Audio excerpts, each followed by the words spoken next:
O batismo com o Espírito Santo é uma necessidade para a igreja atual, pois ele a torna cheio de desejo de cumprir a sua missão. Queridos, o batismo com o Espírito Santo é uma das ferramentas mais gloriosas, por que não dizer a ferramenta mais gloriosa que Deus proporcionou à igreja do Senhor Jesus. Pois é através dele que nós conseguimos adorar a Deus de forma muito mais intensa e, sobretudo, temos força espiritual para cumprir a nossa missão.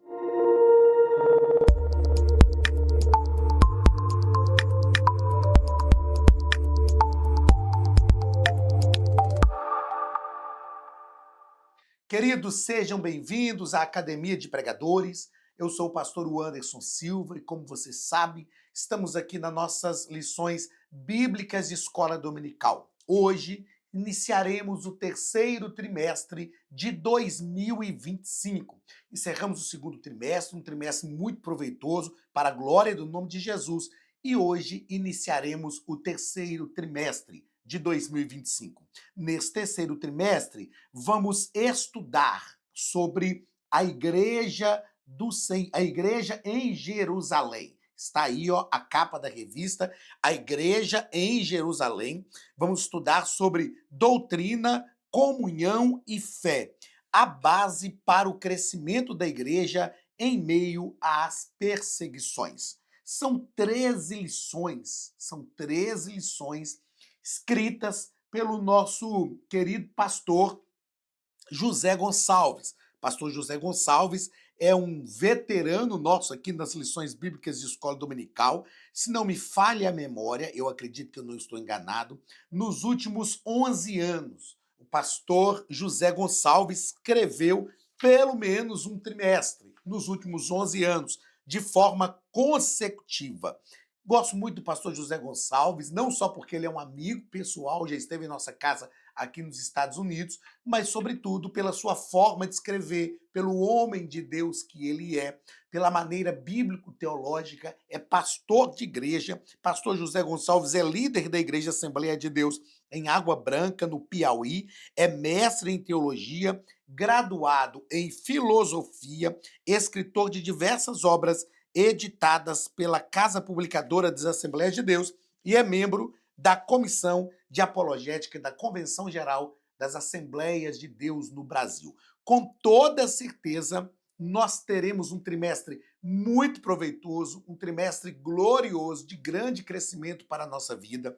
Vamos estudar algo que eu acho magnífico para a vida da igreja, que é o contexto histórico, para nós verdadeiramente compreendermos de onde viemos, quem somos, para compreendermos a nossa origem como igreja. Então eu tenho toda certeza que será um trimestre de grande crescimento para a nossa vida. Você não pode perder, não falte nenhuma aula de escola bíblica dominical na sua igreja, não deixe de assistir nenhuma das nossas aulas aqui na Academia de Pregadores, porque eu tenho certeza que será algo glorioso para a sua vida. Como eu gosto sempre de dizer, aproveite durante esse terceiro trimestre de 2025 para ler o livro de Atos. O livro de Atos é um livro muito relevante para a igreja. Eu me lembro que eu estudei o livro de Atos assim, a primeira vez, né, na escola bíblica dominical, lá pelos meus 16 anos de idade, 15, virando para 16 anos de idade.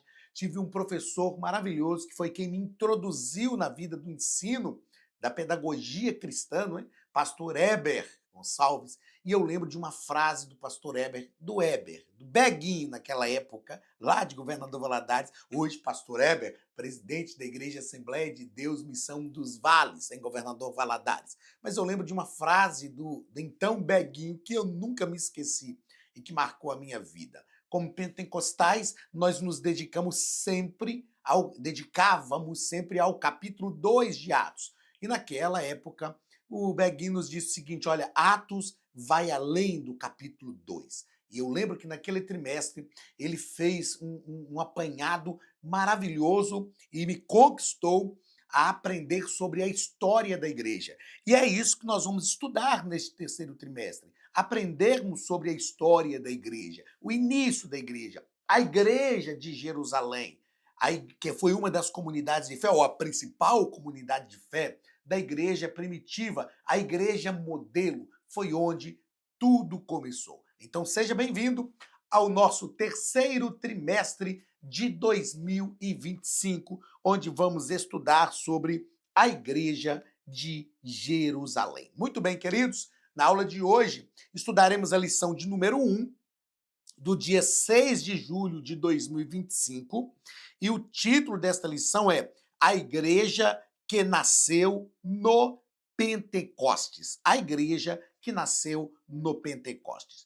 Quando eu leciono eclesiologia, eu gosto sempre de afirmar que a igreja foi criada na eternidade, ela foi fundada por Jesus e foi inaugurada no Pentecostes. É claro que o pastor José está usando aqui a linguagem nasceu, que é o mesmo contexto que eu abordo. O que é nascer? É aparecer na história, é vir, embora o filho já estava no ventre da mãe. O que é inaugurar? É se tornar público, né? É tornar algo público. A igreja, ela nasceu no Pentecostes, ela se tornou pública no Pentecostes, mas a igreja foi criada na eternidade. Paulo, escrevendo na carta aos Efésios, no capítulo 1, ele fala sobre isso, escrevendo para uma igreja gentia. Ele fala porque Deus vos elegeu nele, em Cristo, é claro, desde a fundação do mundo. A igreja não é um erro de percurso.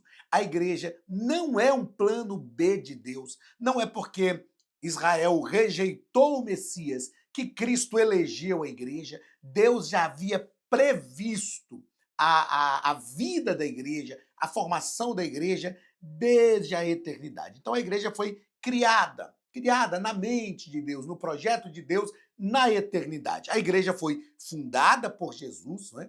Jesus veio, fundou a igreja, estabeleceu a igreja. Ele disse a Pedro, né, e aos discípulos em Mateus capítulo 16, eu edificarei a minha igreja e as portas do inferno não prevalecerão contra ela. Então a igreja foi fundada por Jesus e a igreja foi inaugurada no Pentecostes, ou seja, ela nasceu no Pentecostes. A partir do Pentecostes, nós vamos aprender isso aqui durante esse trimestre, o mundo inteiro passou a saber e a entender que havia uma igreja cristã que estava no mundo e que está no mundo para mudar as situações e para influenciar as pessoas. Então, nessa primeira lição, nós vamos estudar sobre a igreja que nasceu no Pentecostes. Muito bem, o texto áureo da nossa lição está em Atos capítulo 2, versículo 4, que nos diz o seguinte: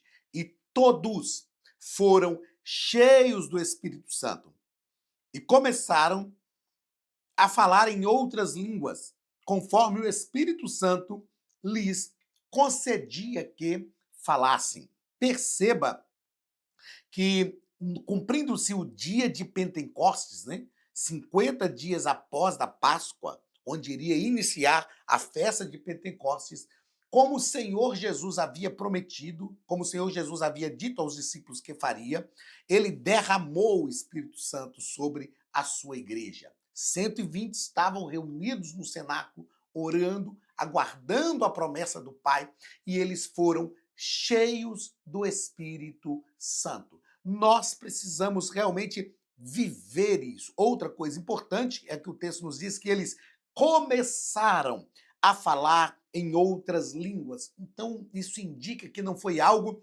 para aquele momento. Eles não simplesmente falaram, eles começaram. Ou seja, tudo começou ali, mas se estendeu até os nossos dias. Diferentemente do que os cessacionistas dizem, nós, pentecostais, acreditamos, e a história tem provado isso, né? Contra fatos não há argumentos. A história tem provado que a igreja dos dias odiernos é uma igreja que precisa dessa ação do Espírito para continuar viva, para dar prosseguimento à obra que o Senhor confiou a esta igreja. Muito bem, a nossa verdade prática nos diz o seguinte: a igreja nasce no Pentecostes, capacitada pelo Espírito para cumprir a sua missão. Então, olha só, a igreja, ela nasce no Pentecostes, ela aparece É como uma mãe que está gestante, sabe que ali no seu ventre tem um bebê, mas ela vê esse bebê quando ele nasce realmente. Então essa igreja apareceu e o Espírito Santo encheu os crentes para capacitá-los para cumprir a sua missão. Queridos, sem a capacitação do Espírito Santo, nós não conseguimos verdadeiramente cumprir a nossa missão. É o Espírito Santo quem nos ajuda, é o Espírito Santo quem verdadeiramente nos capacita e ele ainda está disposto a capacitar tantos quantos buscarem a sua presença, buscarem esse revestimento de poder para a glória do nome de Jesus. A palavra-chave da nossa lição é Pentecostes. Pentecostes. É claro que nós vamos entender aqui o que é esse Pentecostes, vamos tratar sobre isso aqui, porque é algo fundamental para a vida da igreja. A leitura bíblica em classe da nossa lição está em Atos capítulo 2, do versículo 1 ao versículo 14. Cumprindo-se o dia de Pentecostes, estavam todos reunidos no mesmo lugar. E de repente veio do céu um som como de um vento veemente e impetuoso, e encheu toda a casa em que estavam assentados. E foram vistas por eles línguas repartidas como que de fogo, as quais pousaram sobre cada um deles. E todos foram cheios do Espírito Santo e começaram a falar em outras línguas, conforme o Espírito lhes concedia que falassem. E em Jerusalém estavam habitando judeus, varões religiosos de todas as nações que estão debaixo do céu. E correndo aquela voz, ajuntou-se uma grande multidão e estava confusa, porque cada um os ouvia falar na sua própria língua, e todos pasmavam e se maravilhavam, dizendo uns aos outros: pois que não são galileus todos estes homens que estão falando? Como, pois, os ouvimos?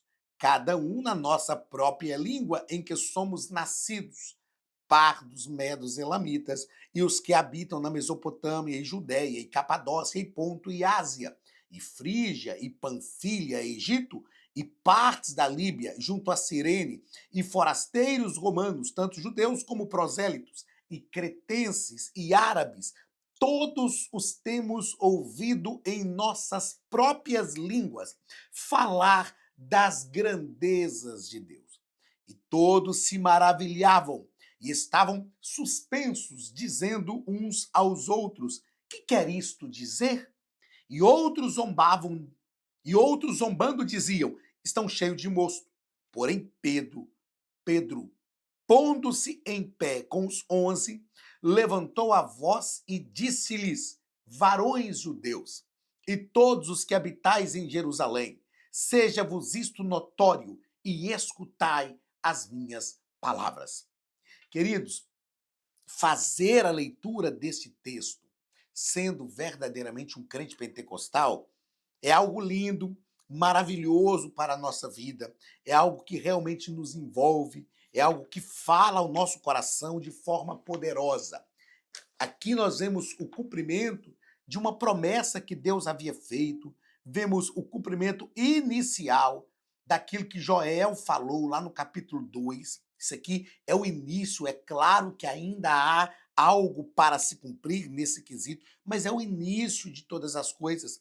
E nós nos alegramos porque o Espírito Santo verdadeiramente enche a sua igreja, fala aos corações. Aqui nós vamos, ao estudar a lição de hoje, vamos perceber que eles foram cheios do Espírito Santo, começaram a falar em outras línguas e nós vamos perceber que eles adoraram com intensidade e também tiveram condição de fazer a obra de Deus. Isso é algo glorioso para a nossa vida, para a nossa história, para nós que somos pentecostais. Eu costumo dizer e gosto sempre de afirmar que nós não podemos criticar os nossos irmãos não pentecostais, que não têm essa experiência de fé. Mas uma coisa é certa, eu não consigo enxergar a pregação do evangelho sem o avivamento pentecostal. Eu não consigo. Ah, mas isso aí é algo que aconteceu a partir de 1905, 1906, na Rua Azul. Isso foi o último grande avivamento que aconteceu sobre toda a Terra.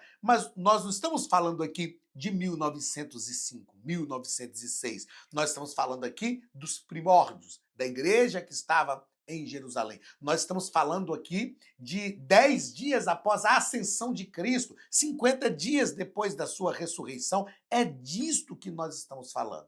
Nós estamos falando de um modelo de igreja que é um referencial, é um modelo, um molde para toda a igreja em todas as épocas da história. Amém? Vamos lá, primeiro ponto da nossa lição. A Academia de Pregadores tem um recado para você.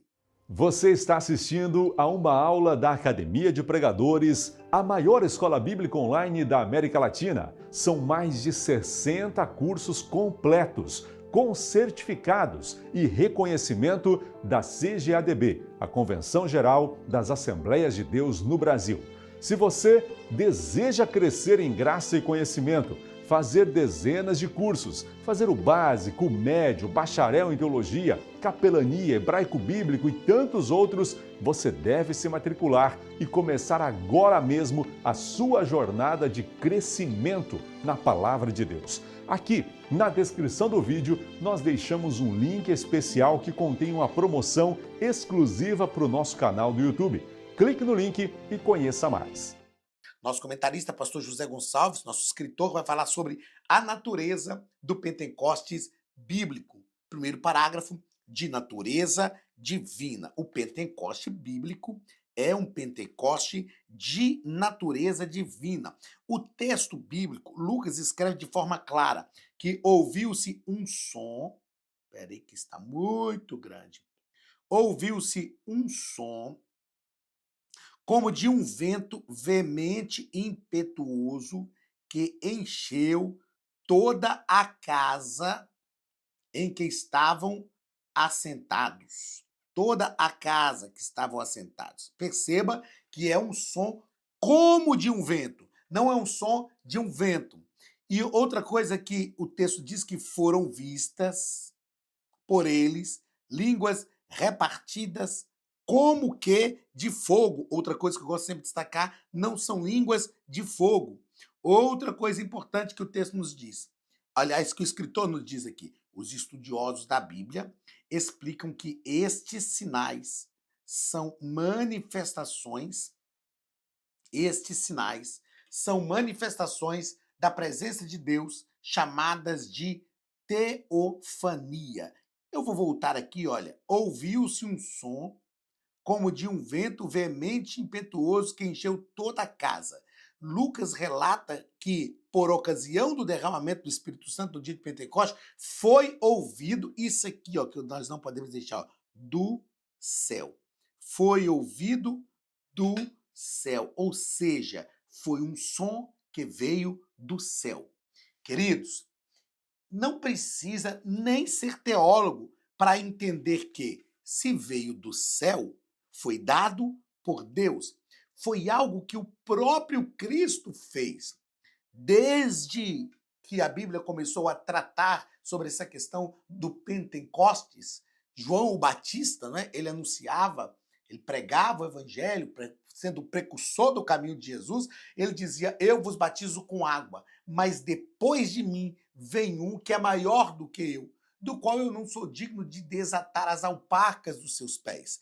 Ele vos batizará com Espírito Santo e com fogo. Então, qual é a natureza do Pentecoste? É de natureza divina. Veio do céu. Os relatos são claros, incontestes, inconfundíveis e aponta que tudo veio do céu. Segundo parágrafo do primeiro ponto vai tratar sobre um evento paralelo ao Sinai. O pastor José Gonçalves, de forma muito plena, né? Eu me lembro que a última vez que o pastor José Gonçalves esteve aqui nos Estados Unidos ministrando a palavra de Deus, ele esteve em minha casa e ele estava fazendo algumas pesquisas também que envolvia o Pentecostes. E ele diz aqui o seguinte, ó, Pentecoste, portanto, é a experiência do Espírito Santo. Lá no Sinai, a letra da lei foi escrita em tábuas de pedra. Aqui no Pentecoste, a palavra de Deus foi escrita nos corações. O que o pastor José Gonçalves está deixando claro para a gente neste ponto aqui? Nós estamos tratando aqui nesse segundo parágrafo do primeiro ponto sobre um evento paralelo ao Sinai. Ele faz um paralelo do Sinai com o Pentecoste. Deus se manifestou lá no Sinai. O povo de Israel ouvia trovões, terremotos, ouvia a voz de Deus como trovões. Então havia um sinal visível e isso aconteceu também no Pentecostes. Na verdade, quando eu leio isso, eu penso o seguinte, escrevi isso aqui ao estudar a lição, ó, no Pentecostes Deus fez de novo. No Pentecostes Deus falou de novo, de forma visível. Ao falar, Deus se manifesta de forma visível. Quando nós lemos o Antigo Testamento, nós vamos perceber que por algumas vezes Deus fez questão de se manifestar. Deus falava com Moisés, olha, pega o povo, leva na porta da tenda, porque eu vou falar com eles e eu vou descer numa nuvem escura para que eles vejam que eu estou falando com você e temam a minha presença. No Pentecostes, minha gente, foi isso que aconteceu, ou seja, Deus fez de novo.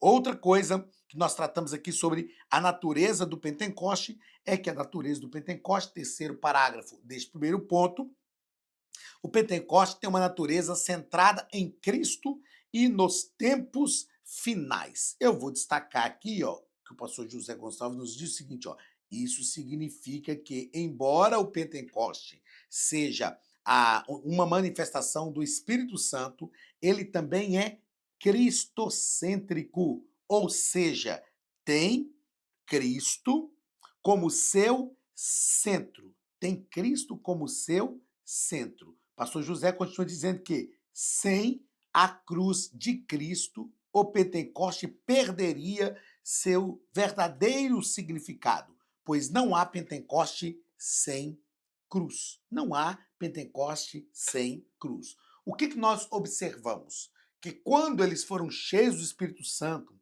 quando eles começaram a falar em outras línguas, conforme o Espírito lhes concedia que falassem, eles começam a anunciar as grandezas de Deus. É isso que ele diz. Como eu já citei aqui, o próprio João, né, texto descrito lá em Mateus capítulo 3, versículo 11, o próprio João Batista havia dito, ele vos batizará com Espírito Santo e com fogo. E o Pentecostes é tão cristocêntrico que o próprio Cristo é quem batiza com Espírito Santo. Ele vos batizará com Espírito Santo e com fogo. Nós vamos aprender durante esse trimestre que o Pentecostes é, sim, uma experiência separada da experiência da salvação. Mas uma coisa nós precisamos compreender, o Pentecostes é uma ação de Deus nesse processo soteriológico, a fim de fazer com que o mundo inteiro conheça a Cristo como Salvador. Muito bem, vamos ao segundo ponto da nossa lição, onde o pastor José vai falar sobre o propósito do Pentecoste bíblico. Perceba que é um propósito do Pentecoste bíblico. Primeiro parágrafo, promover a verdadeira adoração. Nós vamos estudar aqui dois propósitos essenciais do Pentecostes bíblico. Um dos propósitos marcantes do Pentecostes em Jerusalém foi promover a verdadeira adoração. Quando eles foram cheios do Espírito Santo, eles falaram e aquelas pessoas que eles estavam disseram assim, temos ouvido em nossas próprias línguas falar das grandezas de Deus. Logo, o Pentecoste que não adora não é bíblico. É importante nós pensarmos, meus queridos, que tudo que a igreja faz, eu fiz questão de anotar isso aqui, ó, tudo na vida do crente, tudo na vida da igreja visa a adoração. Nosso trabalho não pode ser simplesmente pelo trabalho. O nosso trabalho precisa visar a adoração.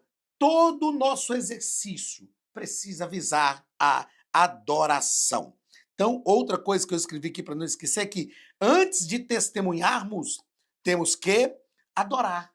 Porque quando nós pregamos o evangelho, nós queremos levar pessoas a Cristo, levar pessoas a conhecerem a Cristo. E é impossível que aquele que não conhece a Cristo de verdade o adore.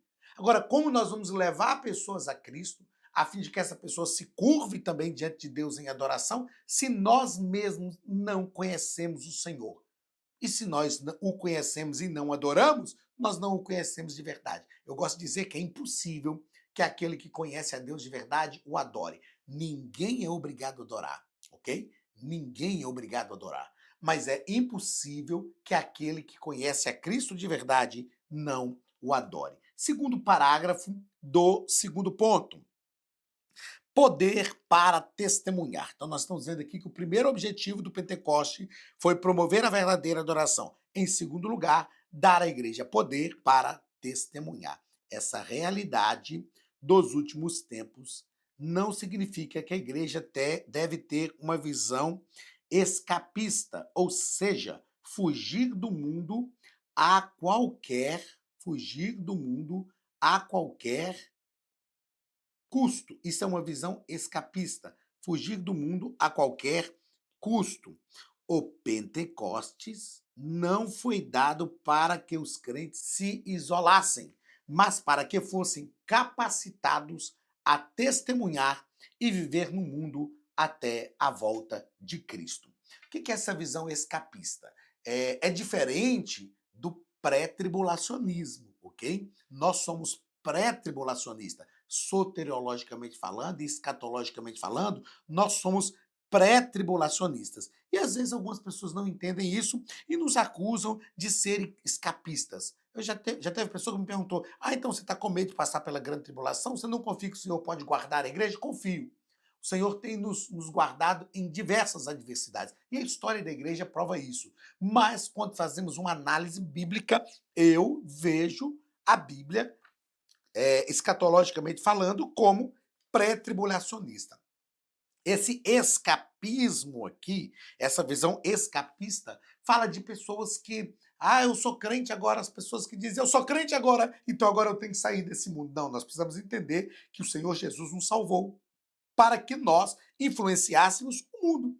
Se você ler João capítulo 17, a oração sacerdotal, Jesus deixa isso claro. Ele ora ao Pai e diz, olha, eles estão no mundo, mas eles não são do mundo, como eu do mundo não sou. Eu não peço, Pai, que os tires do mundo, mas que os livres do mal. Então, nós estamos aqui para influenciar o lugar que nós estamos, para ser boca de Deus, para ser realmente uma referência para esta geração. Muito bem, terceiro ponto da nossa lição. Pastor José vai falar sobre características do Pentecostes bíblicos. No segundo ponto, nós vimos 2 propósitos do Pentecoste bíblico. Agora nós vamos ver características do Pentecoste bíblico. Primeiro, parágrafo do terceiro ponto, uma experiência específica. Já falamos aqui que o Pentecoste não tem nada a ver, né? É para os salvos, mas é uma experiência diferente da salvação. Essas pessoas já eram regeneradas, isto é, salvas, estavam limpas pela palavra e os seus nomes estavam arrolados nos céus. É simples, gente. Jesus deixa a promessa do Consolador para os seus discípulos. Quem eram os seus discípulos? Pessoas que já tinham crido nele. Aí você pode falar, pastor, mas na minha igreja um dia a pessoa veio aceitando a Jesus como Salvador e já foi batizada com o Espírito Santo. Amém. Então ela se rendeu a Cristo. Mas eu conheço uma pessoa que, mesmo não sendo crente, ela foi batizada com o Espírito Santo. Às vezes ela não tinha tido o ato de levantar as mãos em rendição a Cristo, mas o Espírito Santo já estava trabalhando no coração dela. Ou seja, o batismo com o Espírito Santo, esse revestimento de poder, essa ação do Espírito Santo é para levar a igreja a uma adoração mais profunda e capacitá-la para cumprir a sua missão. Então, isto é para aqueles que já receberam a Cristo como Salvador. Pentecoste bíblico, nos diz aqui o pastor José, Pentecoste bíblico é, por conseguinte, distinto da salvação. O que é algo distinto? É aquilo que é diferente, a parte da salvação. Atos capítulo 2, versículo 39. No discurso de Pedro, ali no dia de Pentecostes, ele diz: a promessa é para vós, para os vossos filhos, para aqueles que estão longe, para os que estão perto, para todos quanto nosso Senhor chamar. Então, a promessa é para aqueles que são chamados por Deus e para aqueles que respondem positivamente a este chamado divino. Vamos ao segundo parágrafo do terceiro ponto. Pastor José Gonçalves vai falar sobre uma experiência definida e contínua. Uma experiência definida e contínua. A Escritura é clara em mostrar que a evidência inicial do batismo pentecostal foi os crentes falarem em outras línguas. Não há dúvidas de que outros resultados ou evidências do batismo no Espírito Santo se seguem. Muito bem. Há uma linha aí de pensamento que diz que todos já foram batizados com o Espírito Santo e alguns não receberam ainda o dom de línguas. Primeiro, que é preciso a gente entender que não existe dom de línguas, existe dom de variedades de línguas. Paulo fala disso em 1 Coríntios capítulo 12, é outra coisa. Batismo com o Espírito Santo tem como evidência inicial o falar em línguas. É claro, como nos disse aqui o pastor José, não há dúvidas de que outros resultados ou evidências do batismo no Espírito Santo se seguem, sem dúvida nenhuma. Mas o batismo com o Espírito Santo tem essa evidência. Outra coisa que eu fiz questão de escrever e que eu defendo mesmo, todas as narrativas em Atos do batismo com o Espírito Santo descreve o falar em línguas como evidência inicial. Não há como abandonarmos este contexto histórico, essa realidade histórica que envolveu a igreja primitiva, meus irmãos. Não há. Ah, mas agora é diferente. Não, não há como acompanhar. Ou não há como deixar fora, nos distanciar disso. Se você ler o livro de Atos, todas as vezes que houve o revestimento de poder, como sinal, houve o falar em línguas. Terceiro parágrafo, vamos ao terceiro parágrafo desse terceiro ponto, as línguas e o amor. E aqui o pastor José nos diz que a evidência inicial ou sinal do batismo no Espírito Santo foi o falar em outras línguas. Em todos os casos, o amor de Deus está derramado em nossos corações pelo Espírito Santo que nos foi dado. O apóstolo Paulo escreve sobre isso em Romanos capítulo 5, versículo 5. O apóstolo escreve para uma igreja pentecostal. E o amor aparece aqui não como uma evidência de enchimento, mas de crescimento e maturidade em Cristo. Então, são coisas distintas. Uma coisa é o batismo com o Espírito Santo e o falar em línguas. Paulo chegou na igreja de Éfeso e perguntou: vocês já receberam o batismo com o Espírito Santo? E eles disseram: a gente ainda nem ouviu que haja batismo com o Espírito Santo. E que vocês são batizados? Ah, no batismo de João. E aí Paulo ministrou a igreja em Éfeso e os crentes foram revestidos de poder, foram cheios do Espírito Santo e falaram em outras línguas. Paulo também escreve sobre este amor e ele demonstra, deixa isso claro, que este amor é uma evidência de enchimento, não é uma evidência de enchimento, mas uma evidência de crescimento e maturidade em Cristo. Crescimento e maturidade em Cristo. Ser cheio de amor nos envolve. Nós vamos tratar aqui nesse trimestre sobre uma igreja acolhedora, uma igreja relevante. Nós vamos falar sobre isso. E a igreja deve manifestar este amor. Ela deve ser cheia deste amor, mas é algo distinto, separado do revestimento de poder, do batismo com o Espírito Santo, que se caracteriza com falar em outras línguas para a glória do nome de Jesus. Querido, se você ainda não recebeu o batismo com o Espírito Santo, Jesus ainda batiza. O batismo com o Espírito Santo não é mais uma promessa, é o cumprimento de uma promessa que já está disponível a todos. Busque, peça ao Senhor, se entregue, se derrame diante de Deus, receba o batismo com o Espírito Santo e seja usado por Deus de forma ainda mais poderosa para a glória do nome de Jesus. Deus te abençoe, um grande abraço do pastor Anderson Silva, da Academia de Pregadores, e até a nossa próxima aula, em nome de Jesus.